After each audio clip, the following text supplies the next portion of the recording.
Voilà. Alors, rassurez-vous déjà que vous n'êtes pas obligé d'être dans les dossiers de votre formation pour que MySQL fonctionne.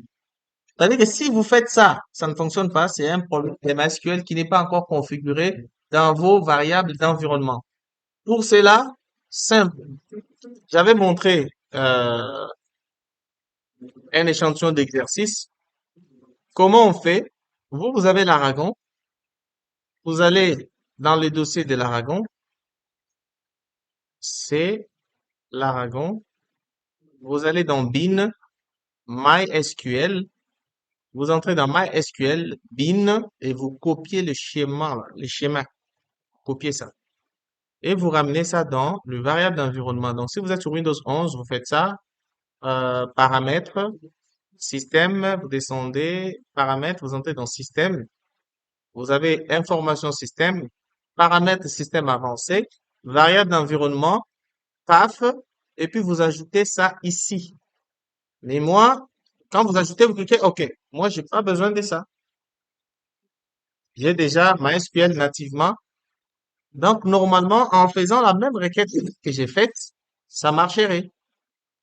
En faisant MySQL-V, ça marcherait chez ceux-là qui ont bien installé.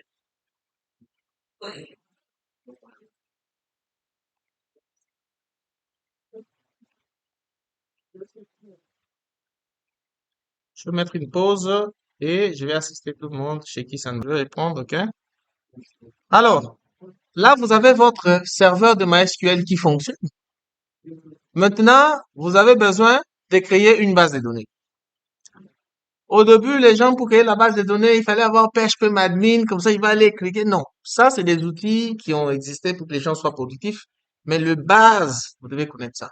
C'est très facile, c'est des mots-clés seulement. Vous écrivez, d'abord, vous vous connectez. Pour vous connecter à MySQL, vous faites MySQL, espace, -U pour dire user. Chez moi, mon utilisateur se route. Chez vous aussi, c'est route par défaut. Sauf que vous n'avez pas de mot de passe. Moi, j'ai un mot de passe chez moi. Et pour ça, je vais dire -P pour mot de passe, password. Et quand je clique sur Enter, chez moi, ça me demande un mot de passe. Mais chez certains ou la plupart d'entre vous, ça va pas vous demander ça. Ça va tout de suite se connecter. À exécuter avant moi, on va confirmer ce que j'ai dit. Est-ce que c'est bon? Vous êtes connecté, non? Moi, je dois mettre un mot de passe. Voilà. Je suis connecté aussi comme vous. Alors, non, toi, tu as un mot de passe? Si tu n'as pas de mot de passe, tu ne mets pas texte. Non, tu dois faire -U, U d'abord, et puis, voilà.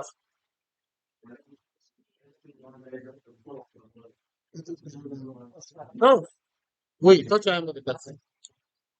Est-ce que ton match vient d'abord arriver?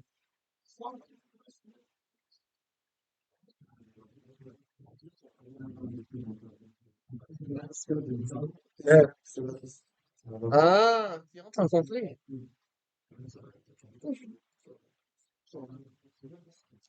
Alors, si tout le monde a cet écran, il y a des commandes. Vous voyez, on n'invente pas la roue, hein.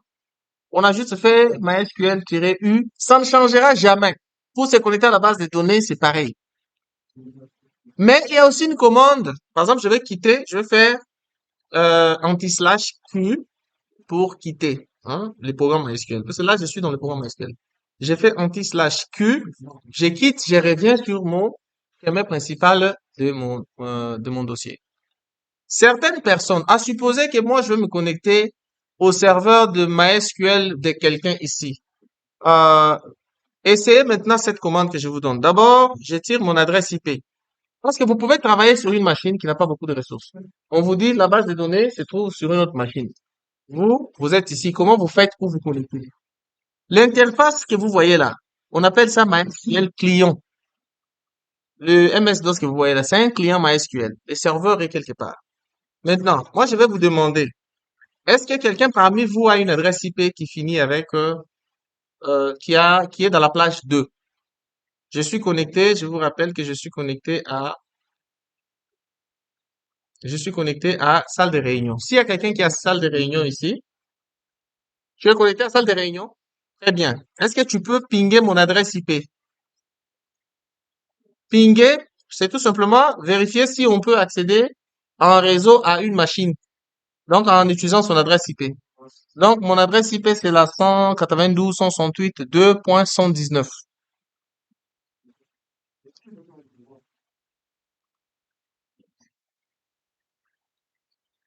Est-ce que tu peux me pinguer? On apprend toutes les techniques en même temps, hein. On n'a pas, ouais. Aucune requête. Est-ce que tu as mis la bonne adresse IP? Très bien. Maintenant, vérifie chez toi, c'est quoi la plage d'adresse que tu as. Fais IP config. Plage, oui, c'est quoi ton adresse? 229. Je vais donc pinguer 172, 192, 168.2.229. Voilà. Quand je fais ça, ça ne marche pas. Vous savez pourquoi ça ne marche pas? Parce que Windows a un Defender à l'intérieur. Et c'est lui qui bloque le fait que, et ça, si ça ne marche pas, même si je te mettais à disposition mon serveur MySQL, ça va pas marcher. Qu'est-ce que je vais faire?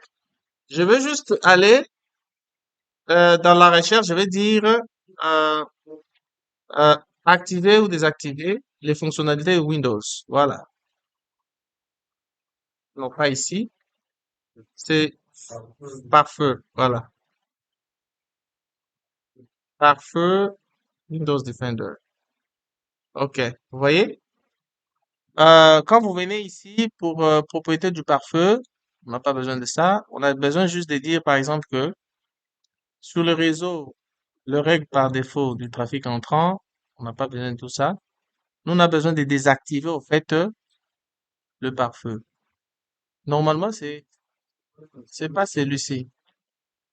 Euh, c'est pare-feu, activer ou désactiver, un truc comme ça. Ouais.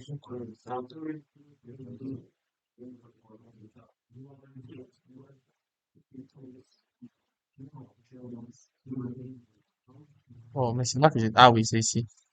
Ici, vous voyez là où il y a connecté. Sur le réseau privé ou public, on va activer ou désactiver.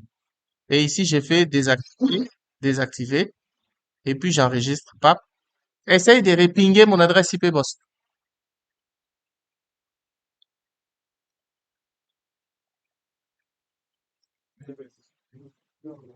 Là, tu as la bonne réponse. Tu ping chez moi. Voilà. Non, non, lui n'a pas besoin de désactiver. Pour qu'il désactive, c'est que moi, si je ping chez lui. Mais comme moi j'ai ouvert, lui, il peut pinguer chez moi. Donc, si tu n'arrives pas, ce qu'il faut bien vérifier que tout va bien.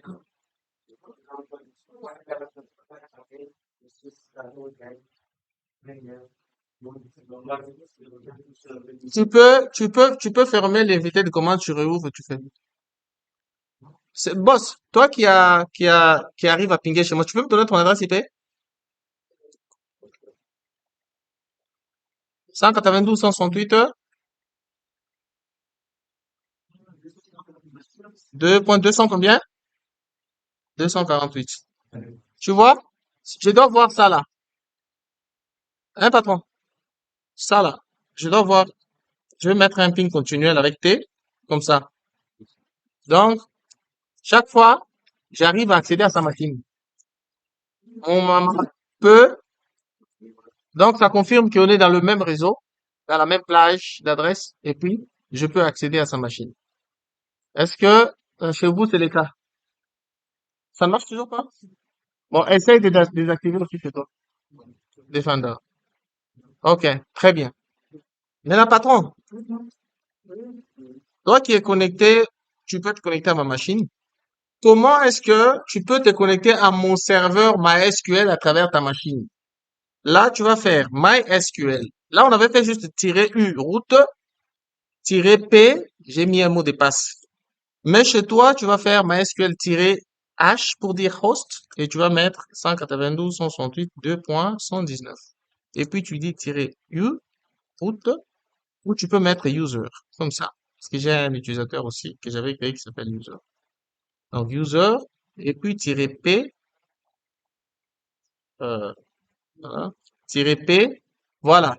Le mot de passe que j'ai mis sur mon serveur local, c'est, je vais vous montrer ça. C'est juste le nom de ma fille, hein. Jade 2019. Jade, hein, c'est comme ça, Jade 2019. Voilà.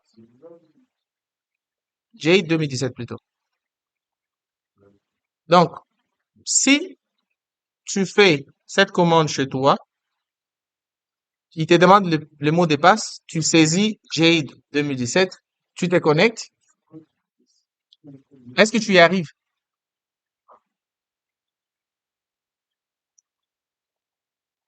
Moi, je suis connecté. C'est-à-dire, je me suis connecté.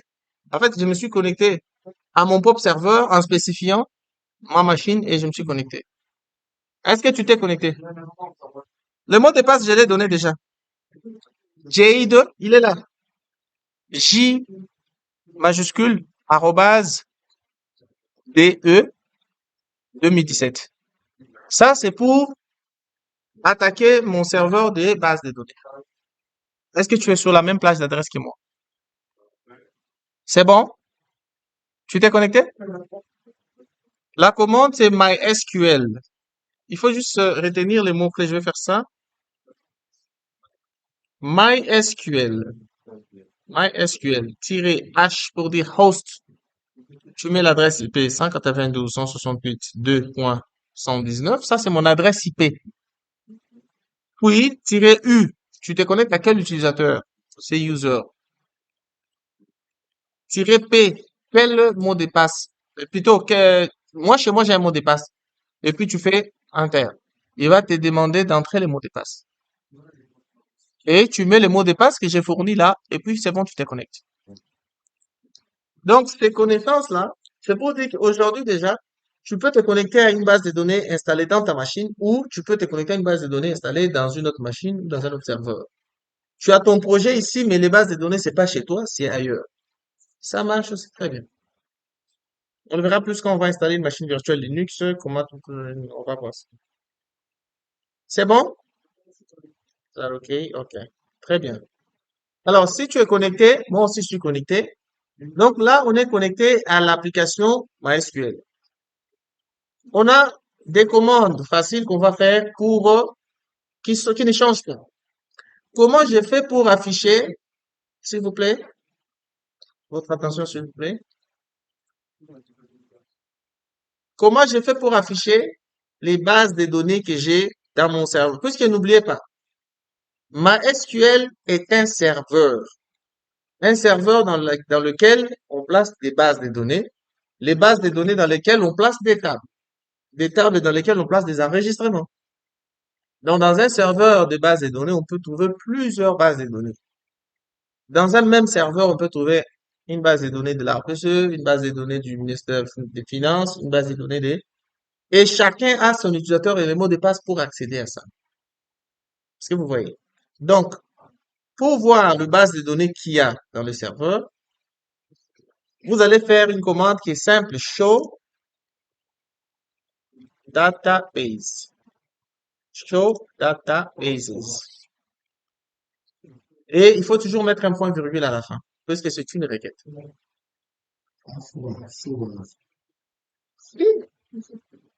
Show databases.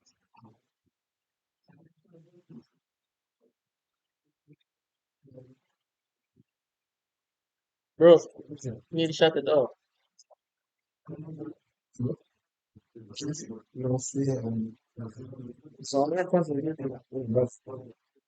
Juste ici. C'est la continuité, lui considère ça. Oui, il y en a un derrière, voilà. Mhm.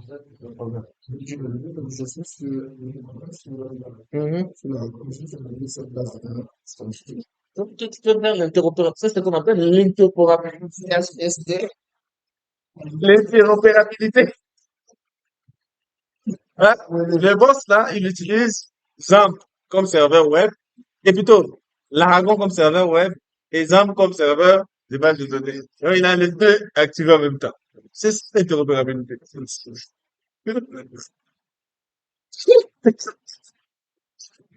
Ah, s'il vous plaît,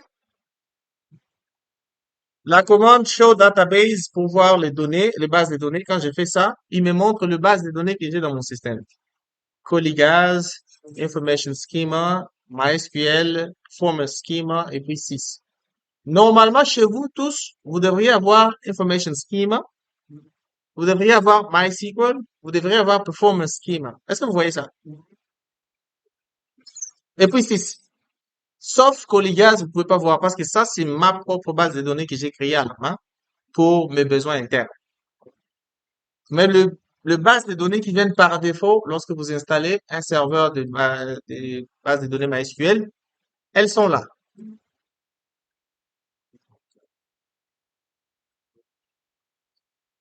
C'est bon, tout le monde? Est-ce qu'on arrive à voir une base de données? Très bien. Alors, moi, j'ai déjà des bases de données. Si je veux utiliser une base de données, par exemple, chez moi, j'ai Colligaz. Je ne peux pas utiliser Colligaz. Je vais utiliser les bases de données que vous avez aussi chez vous. Vous avez, par exemple, Information Schema.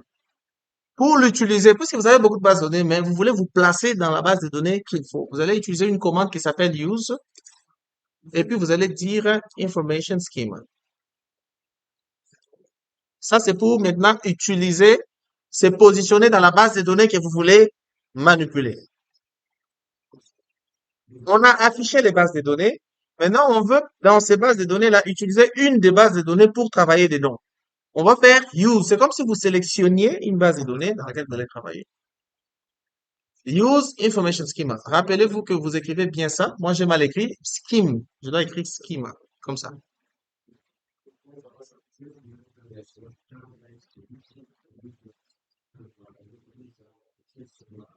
Ah,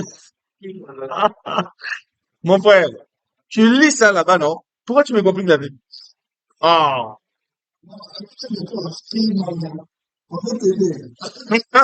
ça, dans la vidéo, là. Ah, écoute, tu m'as posé, on va parler avec. Ah, non, tout ça, c'est la chaîne de froid. Ça réinitialise son cerveau tout le temps. Hein? Databases. Ah, voilà, tu as vu, non? C'est bon chez tout le monde? Oui, on y va petit à petit. S'il vous plaît, s'il vous plaît. Est-ce qu'on est synchrone, tout le monde? Si on est synchrone, c'est bon. Est-ce que tout le monde a affiché ça? On a écrit database changed. Donc, base de données, changer ou sélectionner. Bref, on va pas faire une traduction littérale. Alors, on a sélectionné la base de données, information schemas. Là, on a sélectionné la base de données. Maintenant, on veut savoir, dans la base de données là, quelles sont les tables qu'il y a dedans. Le plus important, c'est ceci, s'il vous plaît. Le mot-clé est ce qui suit. Ça ne changera jamais. Ça reste use, le nom de la base de données, point virgule. Si aujourd'hui j'ai créé une base de données qui s'appelle set, on te demande de changer parmi les bases de données que tu sélectionnes set, c'est simple, tu vas dire espace set. La même chose pour voir le tab. Le mot-clé show ne va pas changer. Tables.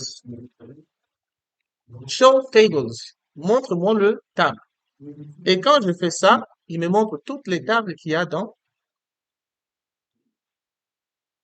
cette base de données. C'est pas ma base de données, hein.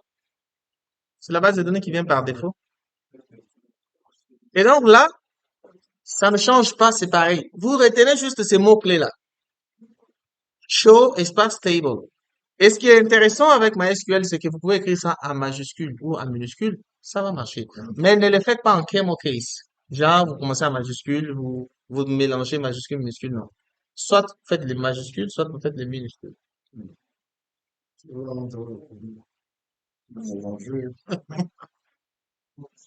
C'est bon?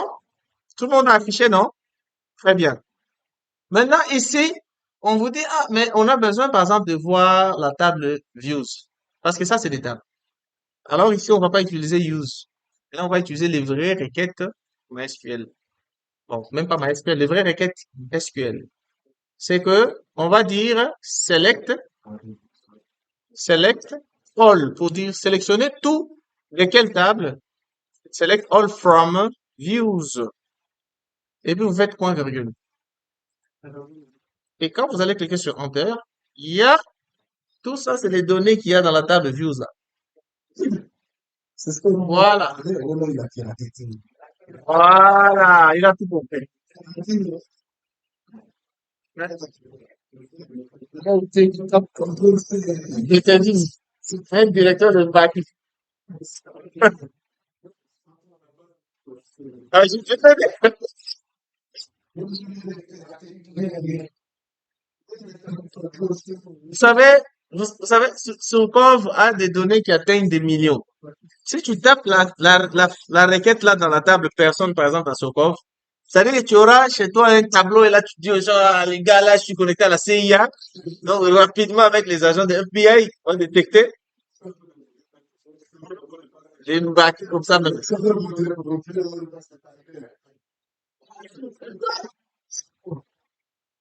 Donc, voilà. Mais j'ai pris une table qui avait beaucoup trop de données. Ce que je vais faire, c'est, je vais encore faire show tables. Et puis, je vais choisir une table qui aura peut-être moins de données. Je peux voir, par exemple, la table events. Donc, je vais dire select all from events. Voilà. Au moins, lui n'a pas de données. Empty set pour vous dire que collection vide. Il n'a pas de données. Bon. Au lieu de ça, qu'est-ce que moi je vais faire? Je vais sélectionner la base de données pour changer. Je vais dire use Colligaz. Moi, j'ai une base de données Colligaz ici que je sélectionne. Et puis, à l'intérieur, show tables. J'ai au moins des tables qui sont lisibles. Et puis ici, je peux dire par exemple commande. Je peux dire select all from la table commande. J'ai fait ça. Oh, elle est vide.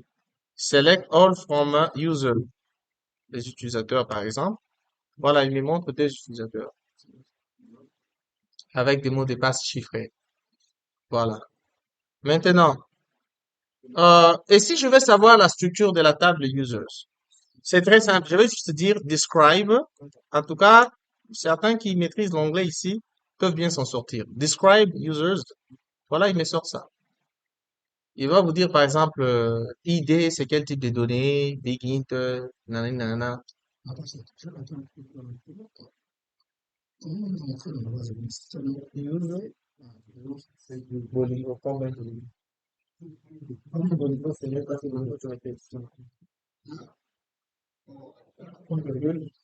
Très bien. Voilà. Et là, tu peux faire show tables, start tables, point virgule à la fin. Oui, parce que c'était la technique. Très bien. Euh, on est synchrone, non? Voilà. Donc, nous avons, si on veut voir la structure des tables, on fait describe, on met les noms de la table, users, et il va nous sortir. Alors, vu qu'on est en train d'examiner la question de base de données, on va essayer de faire je connais beaucoup de techniciens ici qui sont dans le métier, c'est bon. Mais est-ce qu'il y a quelqu'un qui n'a jamais utilisé une base de données ici? Est-ce qu'il y a quelqu'un qui n'a jamais manipulé une base de données ici? Il faut le dire, hein, c'est une formation qui mélange tout le monde, hein. Il y a des gens qui sont très spécialistes, peut-être en réseau, mais pas en ça. N'ayez pas honte, hein. Très bien. Ouais, ouais, ouais, il faut le dire parce qu'à la sortie ici, il faut que les gens maîtrisent. En fait, en dehors de toi, il y a quelqu'un d'autre. Ah, nous avons le patron Elgin. Nous avons trois personnes qui n'ont jamais. Elgin, c'est un administrateur système. Il peut installer MySQL, mais entrer en profondeur, c'est pas le cas. On a trois personnes qui ne maîtrisent pas les bases de données. Très bien. Alors, moi, je donne souvent une explication simple de base de données pour permettre aux gens de comprendre. En fait, une base de données, c'est comme un classeur. Une base de données, c'est comme un classeur. Vous voyez un classeur ou bien le parapheur. Dans l'administration, il y a toujours des parapheurs dans les bureaux de DG, DFC, il y a toujours un parapheur. C'est un classeur avec des pages à l'intérieur. On dépose des pages pour qu'on puisse signer. La base de données est un peu semblable à ça. C'est comme un parapheur. C'est comme un classeur. À l'intérieur de la base de données, il y a des tables. Les tables, c'est comme le page qu'on trouve dans le classeur. Mais la seule différence, c'est quoi? C'est que si, par exemple, on demande à quelqu'un, aujourd'hui, on a rempli la liste, mon chef, tu peux me donner ça? Je vais vous donner une explication simple aux gens qui n'ont jamais fait ça. Nous avons cette liste de présence qu'on a remplie tous ici. Cette liste de présence, en quelque sorte, si on prend cette liste de présence, ça c'est la présence seulement. On dit, quand on va manger là, chacun qui va manger, on va noter aussi qu'est-ce qu'il a mangé. Par exemple, il a pris un sandwich, il a pris ça. Ça, c'est la liste des présences tout simplement. On va appeler ça la table personne. Il y a la table utilisateur. Quand on va à la table, on voit qu'il y a des gens qui, certains vont manger, certains ne vont pas manger. On va écrire leur nom, on va associer la nourriture qu'ils vont manger. Donc, on aura la table des personnes et la table des personnes qui ont mangé. Donc, si on devait mettre ça dans un classeur, on va avoir pour la date d'aujourd'hui, cette liste, on met dedans, et on prend l'autre liste des personnes qui ont mangé, on met dedans. Maintenant, sur ça là, nous trouvons qu'il y a des colonnes. On a vu nom, prénom, on a vu structure, fonction, adresse mail, coordonnées téléphoniques, signature. Ça, c'est comme une table. Et ce que vous voyez là, c'est les colonnes des tables. Et vous avez numéro ici. On a un, 2, 3. Et quand vous regardez le numéro, c'est pas vous qui avez mis ça à la main. Celui qui a imprimé, il avait déjà prévu 37 enregistrements. C'est comme si on avait défini l'auto-incrémentation dans cette page. On a dit, bon, on sait que si toi, tu arrives, tu écris 1, quelqu'un d'autre peut arriver, il écrit aussi 1. On aura deux 1 en même temps.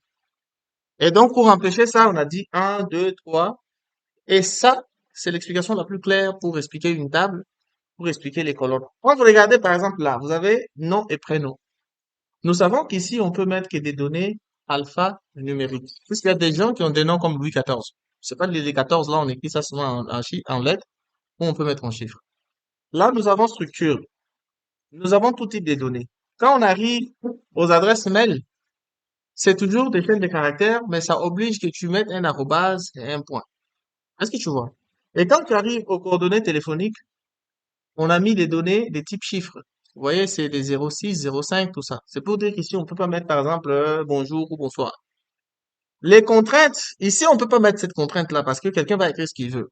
Mais au niveau de la base des données d'une table, on peut dire que dans ces champs-là, on peut saisir que des choses qui commencent par 0 jusqu'à 9. Donc 0,81, 0,6. Et à la fin, ça constitue une table avec des enregistrements. L'autre va constituer une table avec des enregistrements. Toutes ces tables-là qu'on pourra avoir, les nombres des jours, quand on met ça dans le classeur, on a maintenant une base de données. On peut dire, bon, quelle est la base de données qui trace l'activité de la formation? On sort pas. Pour certaines personnes qui ne connaissent pas la technologie, ça constitue pour eux une base de données. Les archives, par exemple, c'est une base de données. Il y a des gestionnaires de bases de données qui ne sont pas informaticiens. Vous allez trouver dans certaines sociétés, on lance une recherche. Donc, on dit, bon, on cherche un gestionnaire de bases de données. Et toi, tu sors avec ton diplôme d'expert, c'est pas moi, MySQL là. Oh, c'est pas ça. On est en train de chercher quelqu'un qui a une maîtrise d'archives et qui sait tracer des choses, par exemple, à la douane, ça peut être dans la gestion des affaires foncières ou tu vois, les parcelles qu'on voit avec des problèmes. Par exemple, au PEV, il y a des grands spécialistes des gestions de données qui ne sont pas informaticiens. Je peux citer Monsieur Roger, par exemple. C'est quelqu'un qui a appris les données, il peut analyser les données sur papier et savoir là où il y a l'incohérence. Ça n'a rien à voir avec, c'est comme ça qu'il faut dissocier les deux là. Maintenant, si tu es gestionnaire de bases de données, déjà, et tu viens apprendre ça, tu deviens un homme complet dans la gestion de bases de données.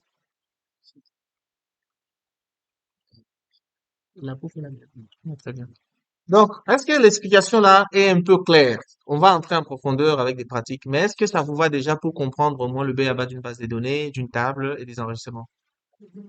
Si c'est bon, on a une pause. Merci à vous. On fait une pause, le temps que les gens mangent, et puis on va répondre après. Merci.